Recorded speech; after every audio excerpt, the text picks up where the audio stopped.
అన్నీ కూడా మళ్ళీ రేపు బుధవారం నెక్స్ట్ బుధవారం మళ్ళీ వీటికి సంబంధించిన ప్రెస్ మీట్లు మళ్ళీ వీటికి సంబంధించిన విషయాలు అడ్రస్ చేస్తాం.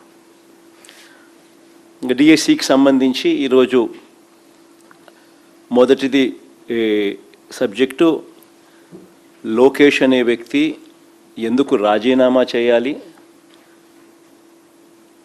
సిబిఐ ఎంక్వైరీ అన్నది ఎందుకు వేయాల్సిన అవసరం ఉంది, దీనికి సంబంధించి డిఎస్సి విషయంలో ఇప్పటి డిఎస్సి విషయంలో ఈ గవర్నమెంట్ కండక్ట్ చేసిన డిఎస్సి విషయంలో 2025 నోటిఫికేషన్తో ఇచ్చిన ఈ డిఎస్సి విషయంలో జరిగిన లీకేజ్ అక్రమాలపై మేము ఇప్పటి వరకు ఏ అంశాలైతే ప్రజల ముందు ఉంచామో అవన్నీ కూడా వాస్తవమేనని క్రమంగా ప్రభుత్వమే అంగీకరించే కార్యక్రమం కూడా చేస్తుంది. అసెంబ్లీలో లోకేష్ మాట్లాడిన ప్రసంగం చూసినా కానీ, ఇదే అసెంబ్లీలో చంద్రబాబు నాయుడు గారు మాట్లాడిన ప్రసంగం విన్నా కానీ, ప్రత్యక్షంగానూ పరోక్షంగానూ వాళ్ళు ఈ ఆరోపణలన్నీ కూడా ఒప్పుకున్న పరిస్థితులే కనిపిస్తాయి. తప్పు చేశారు అని క్లియర్ కట్గా కనిపిస్తూ ఉన్నప్పటికీ గింజుకుంటారే తప్ప ఒప్పుకొని సిబిఐ ఎంక్వైరీకి మాత్రం ఆర్డర్ ఇవ్వరు.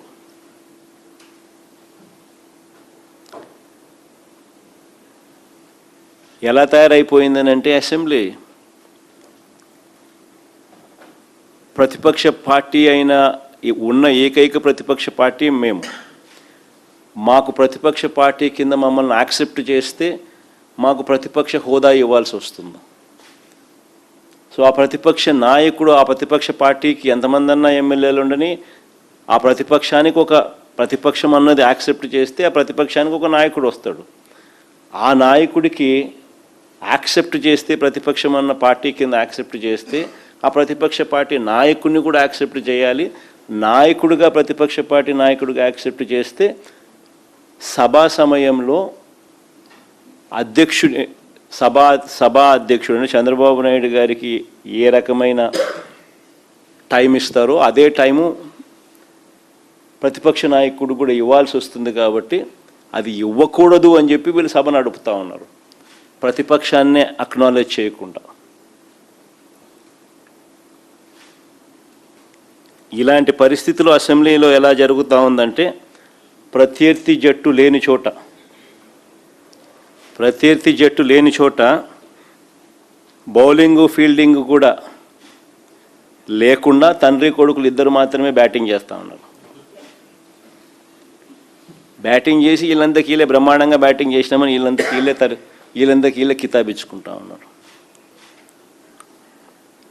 నిజంగా ఆశ్చర్యం కలిగించే విషయం ఏంటంటే, అసెంబ్లీలో ఈ మాదిరిగా బ్యాటింగ్ చేస్తారు కానీ పక్కన మండలిలో 4 రోజుల నుంచి స్తంభింపజేస్తూ ఉన్నారు. ఇదే డిఎస్సి అనే సబ్జెక్టు మీద చర్చ జరగాలి అని, లోకేష్ రాజీనామా చేయాల్సిన అవసరం ఏముంది అని చెప్పడానికి సాక్ష్యాలు ఆధారాలతో వాళ్ళు రెడీగా ఉంటూ, సిబిఐ ఎంక్వైరీ వేయాల్సిన అవసరం ఎందుకుంది అని చెప్పడానికి వాళ్ళు సిద్ధంగా ఉంటూ సాక్ష్యాలు ఆధారాలతో రెడీగా, పక్కన కౌన్సిల్లో మాత్రం డిస్కషన్ చేయరు, డిస్కషన్లోకి రానిరు.